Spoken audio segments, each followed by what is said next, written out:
சாந்தி. இன்றைக்கி முரளியை சுருக்கமாக பார்ப்போம். 16/4/2024. இன்றைக்கி அப்பா என்ன சொல்லியிருக்காங்கன்னா, இனிமையான குழந்தைகளே, நீங்கள் சதோப்பிரதானம் ஆகணும், அப்பாவை அன்போடு நினைவு செய்யணும். பாரஸ்நாத், அதாவது தங்கமாக மாற்றக்கூடியவர் சிவபாபா, உங்களை பாரஸ்புரிக்கு, அதாவது சொர்க்கத்திற்கு எஜமானர்களாக ஆக்குவதற்காக வந்திருக்கிறார் அப்படின்னு சொல்கிறாங்க. கேள்வி: குழந்தைகளாகிய நீங்கள் எந்த ஒரு தாரணையின் மூலமாக புகழுக்கு தகுதியானவர்களாக ஆகுறீங்க? பதில்: மிக மிக பணிவு உடையவர்களாக ஆகுங்க. அப்புறம், எந்த ஒரு விஷயத்துலேயும் அகங்காரம் இருக்கக்கூடாது, இனிமையாக இருக்கணும். அகங்காரம் வந்தால் எதிரியாக ஆயிடுவீங்கன்னு அப்பா சொல்கிறாரு. தூய்மையான விஷயத்தின் மூலமாகத்தான் உயர்ந்தவர்களாக அல்லது கீழானவர்களாக ஆகிறாங்க. ஏன்னா சத்தியுகத்தில் தூய்மை இருக்குது, அதனால் அதை உயர்ந்தவர்கள்னு சொல்கிறாங்க. இந்த கலியுகத்தில் தூய்மை இல்லாததுனால தான் அப்பா இந்த கலியுகத்தை தூய்மையற்றவர், கீழவற்றவர்கள், கீழானவர்கள்னு சொல்கிறாங்க. தூய்மை இருக்கும்போது மரியாதை இருக்குது, தூய்மையற்ற நிலையில் இருக்கும்போது அனைவருக்கும் தலை வணங்குறாங்க.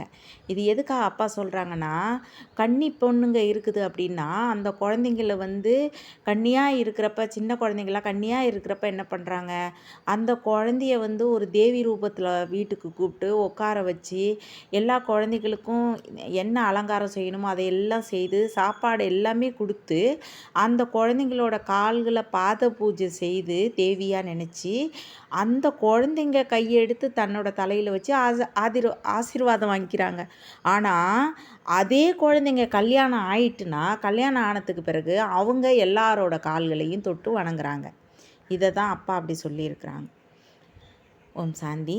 ஆன்மீக தந்தை குழந்தைகளுக்கு புரிய வைக்கிறாங்க. என்ன புரிய வைக்கிறாங்க? பக்தி மார்க்கத்தில் அநேக பெயர்களில் பலவிதமான சித்திரங்களை உருவாக்கி விடுகிறார்கள். இதை அப்பா தான் நமக்கு புரிய வச்சாங்க. இல்லைன்னா நம்மளும் அந்த கோயிலில் உள்ள சித்திரங்களை தான் வணங்கிக்கிட்டு இருந்திருப்போம். நேபாளத்தில் கூட பாரஸ்நாத் அப்படின்னு ஒரு பெரிய கோயில் இருக்குதான். அந்த கோயிலுக்கு 4 வாசல் இருக்குதான். 4 மூர்த்திகள் இருக்குது. 4வது மூர்த்தியாக கிருஷ்ணரை வச்சுருக்குறாங்க அப்படின்னு சொல்கிறாங்க. கண்டிப்பாக பாரஸ்நாத்துங்கிறவர் சிவபாபா தான். ஏன்னா அவர் தான் பாரஸ் புத்தி உடையவர்களாக ஆக்குறாரு. அதனால் சூக்ஷ்ம வதனத்தில் எந்த ஒரு உலகமும் இல்லை. லக்ஷ்மி நாராயணன் அவங்க 2 பேரும் சேர்த்து தான் விஷ்ணுன்னு சொல்கிறாங்க. அதனால் அவங்களுக்கு 4 கையை கொடுத்துருக்குறாங்கன்னு அப்பா சொல்கிறாரு. ஆனால் அது எப்படின்னா, லக்ஷ்மிக்கு 2 கை, நாராயணனுக்கு 2 கை, மொத்தமாக சேர்த்து 4 கை. அந்த 4 கையிலையும் என்ன கொடுத்துருக்குறாங்க? அந்த சங்கு, சக்கரம், அப்புறம் கதை, தாமரைன்னு அந்த 4ஐயும் கொடுத்துருக்குறாங்க. அப்புறம் என்ன அப்பா சொல்லியிருக்கிறாங்கன்னா,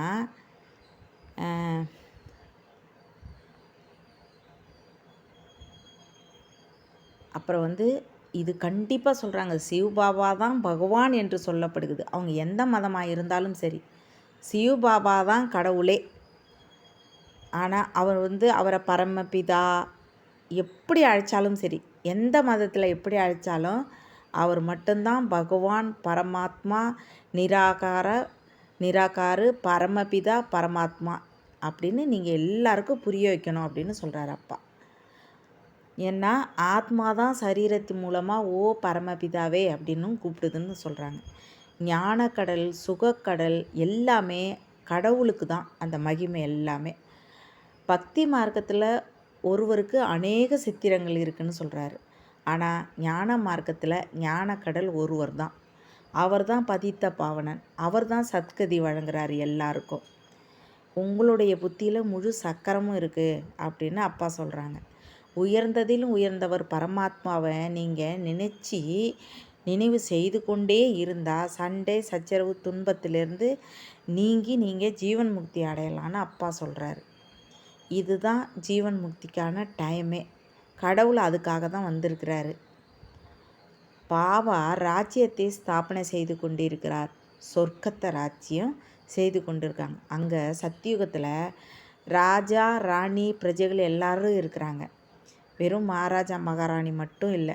ஆனால் ஞானம் எல்லாருக்கும் ஒரே விதம்தான் அப்பா கொடுக்குறாங்க. ஆனால் வரிசை கிரமமாக அவங்கவுங்க எடுத்துக்கிட்டு அந்த சொர்க்கத்தில் எல்லாரும் இருக்கிறாங்க. பிரஜாவாகவும் தாசியாகவும் எல்லாரும் இருக்கிறாங்க. அப்புறம் அப்பா என்ன சொல்லியிருக்கிறாங்கன்னா, ஒரு இலைக்கு பதிலாக 10 இலைகள் ஒன்றாக வர வேண்டும் என்பது கிடையாதுன்னு. எதை பற்றி சொல்லியிருக்கிறாங்கன்னா, ஆத்மாக்களை பற்றி சொல்லியிருக்கிறாங்க இலைகள் அப்படின்னு. அப்புறம் இது மிகப்பெரிய மரம்னு சொல்லியிருக்கிறாங்க.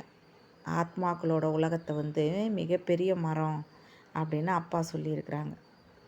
அப்புறம் வந்து நடிகர்கள் யாரெல்லாம் துக்கம் அடைகிறார்களோ வந்து அவர்கள் அனைவருக்கும் சுகம் கொடுக்கவே அப்பா வந்திருக்கிறாங்க. துக்கத்தை கொடுக்குறவன் வந்து ராவணன் தான் அப்படின்னு அப்பா சொல்கிறாங்க. அப்புறம் அப்பா சொல்கிறாங்க, அதாவது ராவணன் என்ன பண்ணுறான் அப்படின்னா, பாபாவின் மடியிலிருந்து இறந்து ராவணன் மடிக்கு சென்று விடுகிறாங்கன்னு. பாபா கிட்ட வர்றாங்க, ஞானத்தை கூட கொஞ்சம் எடுத்துக்கிறாங்க, ஆனால் அப்பாட்ட விட்டுட்டு போயிடுறாங்க. அதை தான் அப்பா அப்படி சொல்கிறாங்க. சூட்ச்ம வதனத்துக்கு எந்த ஒரு வரலாறு புவியலும் இல்லை அப்படின்னு சொல்கிறாங்க. அப்புறம் என்ன சொல்கிறாங்க அப்பான்னா, லட்சுமி நாராயணனோட பூஜையை தான் சதுர் பூஜை, விஷ்ணு பூஜையாக கொண்டாடுறாங்க. அது அப்பா சொல்கிறாங்க. முழு உலகத்தின் எஜமானர்கள் எனும்போது முழு உலகத்தின் பராமரிப்பும் செய்கிறாங்க. யாருன்னா விஷ்ணுவா லட்சுமி நாராயணன் 2 பேருமா சேர்ந்து அவங்க சத்தியுகத்தை முழுமையாக அவங்க தான் பராமரிப்பு செய்கிறாங்க. தோப்பரில் வந்தோடனே தான் எல்லாமே தர்மம் மாறுது. யார் சதோ பிரதானமாக இருந்தார்களோ அவர்கள் தான் 84 பிறவி எடுக்கிறாங்கன்னு அப்பா சொல்கிறாங்க. பிறப்பு இருப்பில் எல்லாருமே கண்டிப்பாக வந்தாகணும் அப்படின்னு சொல்கிறாங்க. இது ஒருத்தரோட விஷயம் இல்லை, மொத்த ஆத்மாக்களுக்கும் அப்பா எல்லாருமே வந்தாகணும் அப்படின்னு சொல்கிறாங்க. அதே மாதிரி எல்லாருமே தூய்மை அடைஞ்சி சத்கதி அடையணும், ஜீவன் முக்திக்கு போகணும். அப்புறம் அப்பா என்ன சொல்கிறாங்கன்னா,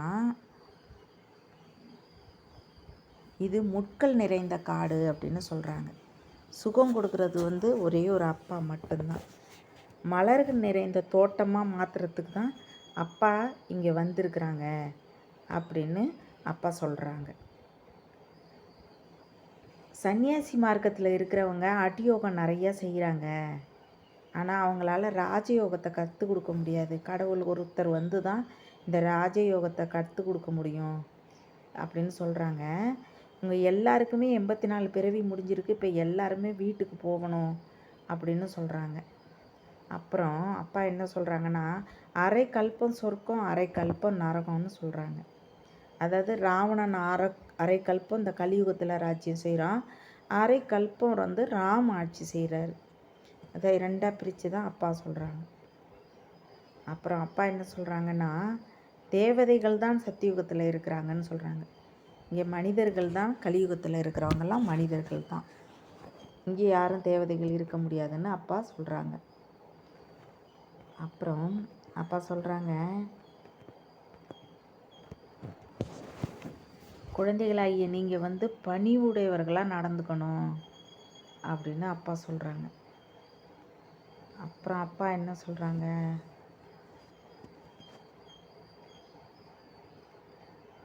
சேவைக்கான யுக்தியை கற்றுக்கொண்டு அதிக புத்திசாலியாக திறமையானவர்களாக ஆகணும்னு தாரணையில் இன்றைக்கி அப்பா சொல்லியிருக்கிறாங்க. அப்புறம் வந்து தானும் தாரணை செய்யணும், மற்றவங்களுக்கும் தாரணை செய்ய வைக்கணும் அப்படின்னு சொல்லியிருக்கிறாங்க. படிப்பின் மூலமாக தான் தன்னுடைய அதிர்ஷ்டத்தை தானாகவே உருவாக்கணும்னு சொல்லியிருக்கிறாங்க. எந்த ஒரு விஷயத்துலேயும் அகங்காரம் கொஞ்சம் கூட இருக்கக்கூடாது, இனிமையாகவும் இருக்கணும், பணிவாகவும் இருக்கணும்னு அப்பா சொல்கிறாங்க. அப்புறம் மாயங்கிற ஒரு முதலையிலேருந்து தன்னை காப்பாற்றிக்கணும்னு சொல்கிறாங்க. வரதானத்தில் என்ன சொல்லியிருக்காங்கன்னா, நடந்து முடிந்து விட்டதை சிறந்த விதி மூலமாக அதை கடந்து சென்று நினைவு சொரூபமாக்கக்கூடிய பாஸ் வித் ஆனர் ஆவீர்களாக. பாஸ்ட் இஸ் பாஸ்ட், அதாவது நடந்தது நடந்து விட்டது என்பது ஆகத்தான் வேண்டியுள்ளது. அது நடந்து தான் ஆகணும்னு இருக்குது, அது நடந்துட்டு. காலம் மற்றும் காட்சிகள் எல்லாமே கடந்து போயிடும். நடந்தது நடந்து முடிஞ்சிடுச்சு, அதனால் அது பாஸ் வித் ஆனராக கௌரவத்துடன் தேர்ச்சி பெறுபவராகி ஒவ்வொரு சங்கல்பம் அல்லது நேரத்தையும் கடந்து செல்லுங்க அப்படின்னு சொல்கிறாங்க. நடந்தது நடந்துட்டு, அப்படின்னு எல்லாத்தையும் விட்டுட்டு நம்ம எல்லாத்தையும் கடந்து போகணும் அப்படின்னு சொல்கிறாங்க. நடந்து விட்டதை சிறந்த விதி மூலமாக கடந்து செல்லணும் அப்படிங்கிறாங்க. நடந்து போச்சுன்னா போயிடுச்சு அப்படின்னு. அப்புறம் அப்பா என்ன சொல்லியிருக்காங்க, மற்ற ஆத்மாக்கள் உங்களது நடந்து முடிந்த கதை மூலமாக பாடம் கற்றுக்கொள்ளட்டும் அப்படின்னு சொல்கிறாங்க. அப்புறம் உங்களது கடந்த காலம் நினைவு சொருவமாகி விட வேண்டும். அப்பொழுது கீர்த்தனை, அதாவது புகழ் பாடிக்கொண்டே இருப்பாங்க அப்படின்னு அப்பா சொல்கிறாங்க. ஸ்லோகன்: சுய நன்மைக்கான சிறந்த திட்டத்தை அமைத்தீர்கள் என்றால் உலக சேவைக்கான சகாஷ் கிடைத்து விடும். அதாவது உலக சேவைக்கான சகாஷ்கான சக்தி கிடைத்து விடும் அப்படின்னு அப்பா இன்றைக்கி சொல்லியிருக்கிறாங்க. ஓம்